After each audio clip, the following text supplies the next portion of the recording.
So we're supposed to find cool shit on the internet to talk about. And the thing that I find to be cool, and I'm going to give you my opinion on this too, and I think we all have some comments on it, is the fact that Tom Brady and his wife Giselle look like they're going to get divorced.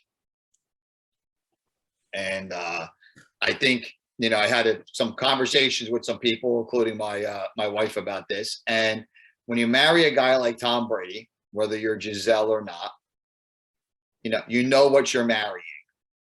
You know what I mean? Tom Brady's a type A personality. He's a winner. He's a guy that's going to win at all costs. And that's what he's going to do. Whether he was going to retire from football or come back or do whatever the heck he is, he still feels like he can play. That's what you get. And that's what you get. But anyway, they're supposed to be, and I'm going to give some other opinions later, but they're supposed to be getting divorced. So I figure I'd throw that one out there as our first conversation. I can't believe I'm talking about Tom Brady since I'm a Giants fan like that. But fuck him. So I think it makes for good content. But at any rate, what are your thoughts on this craziness? Well, I was just, first of all, I have to say my boyfriend is full into football. So that's where I get majority of my sources. So okay. He was the one that broke the news to me. And whatever, she has her own empire. He wants to keep playing. It is what it is. Yeah. Leave it as is. But then, going around on TikTok, and then I start finding out that Giselle is a witch, good witch, white witch, like Stevie Nicks, cool. Your prerogative. What? And apparently, and this, you could look it up yourself, anyone, because I did it myself as well. You can look it up in any major kind of sports publication. He's done several interviews where he says she is a witch. She does rituals.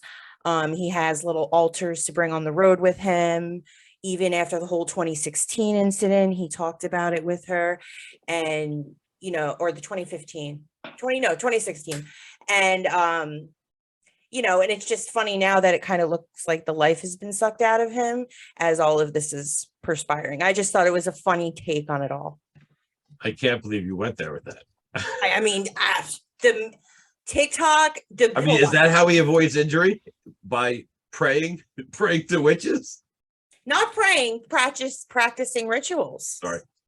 Gotcha. So the one thing you pointed out off air, and I'm gonna steal this from you because I thought, now that I'm thinking about it, and it might be true, is Tom Brady over the course of the last 60 days looks like shit. He went from this, strong football player kind of guy looking super, super healthy and whatever, to either this idea of the divorce or the fighting or the coming back to football or whatever, or maybe there's something to the witchcraft. I believe in witchcraft. I think it's real, but in this case, I don't know. You know what I mean? I don't know. Listen, I agree. It's all speculation, right? I do believe in Wiccan to an extent, absolutely. But when I was reading about it, and he's openly telling the news about it back in the day, and then they're like doing a comparison what Tom Brady looked like before he met Giselle in 2006, and then like after they met up, and how his just physical appearance changed. Like he had the Dwight haircut from The Office, and then all of a sudden, he went buzzed and kind of had this like spiky. Yeah, cool. Granted, you marry a supermodel, you're gonna look good. I'm not disputing that, but it's just coincidences are always funny when they're brought up like that.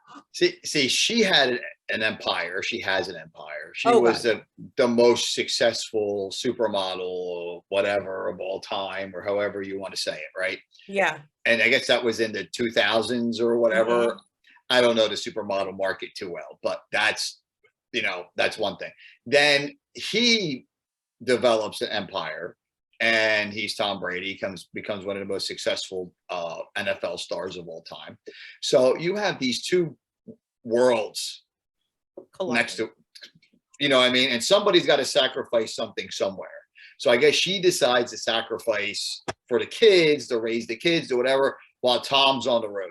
And I've had conversations with people, like I said, including my wife, Tom's never home. What you're marrying, if that's who you're marrying, and that. And Tom went to play in Tampa Bay because the weather's warmer and Giselle can go down there and sit in the sun and he can, you know, sleep in his $1 billion mansion at night or whatever the case is. But you know, like that's what you're going to get. So if you're going to be the wife of an athlete, you're going to be something like that. You know that. And it goes the other way too. Maybe you marry you know, a famous female athlete. Maybe you marry Serena Williams or you marry someone like that. You're not, I mean, you might have your own successful career and your own successful whatever, but you're never going to get like, I don't say you're never, but you have to take a little bit of a step back to support that other person. And I think that that's what's happening. I think maybe she felt like she stepped back enough and he committed to her that she was going to no longer do this anymore. And then he went back and he played another year because he probably felt good. And she threw some kind of witchcraft spell on him. And now here we are now. But again, he's got another year in him. The team is really, really good. They have a strong chance of being a good team again this year. And I have a quick question for you. I have a quick question.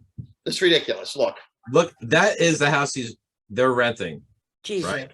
So if he's in another room, he theory may never see his wife. I mean, let's be honest. How many kitchens are in there? I don't even know. That's the only place you really got to worry about running into somebody at this point. Obviously, you probably have a lot. Derek Jeter, ridiculous, builds this 30,000 square foot mansion, and then he rents it to Tom Brady and his wife. This is what she's complaining about. I mean, give me a break. First world problems. And it says Brady and his wife Giselle are renting the Yankee Hall of Famer Derek Jeter's Tampa Bay mansion. Jeter built the Lux waterfront home on Davis Island in 2010. It's 30,000 square feet, and they're paying $75,000 a month in rent. Give me a fucking break.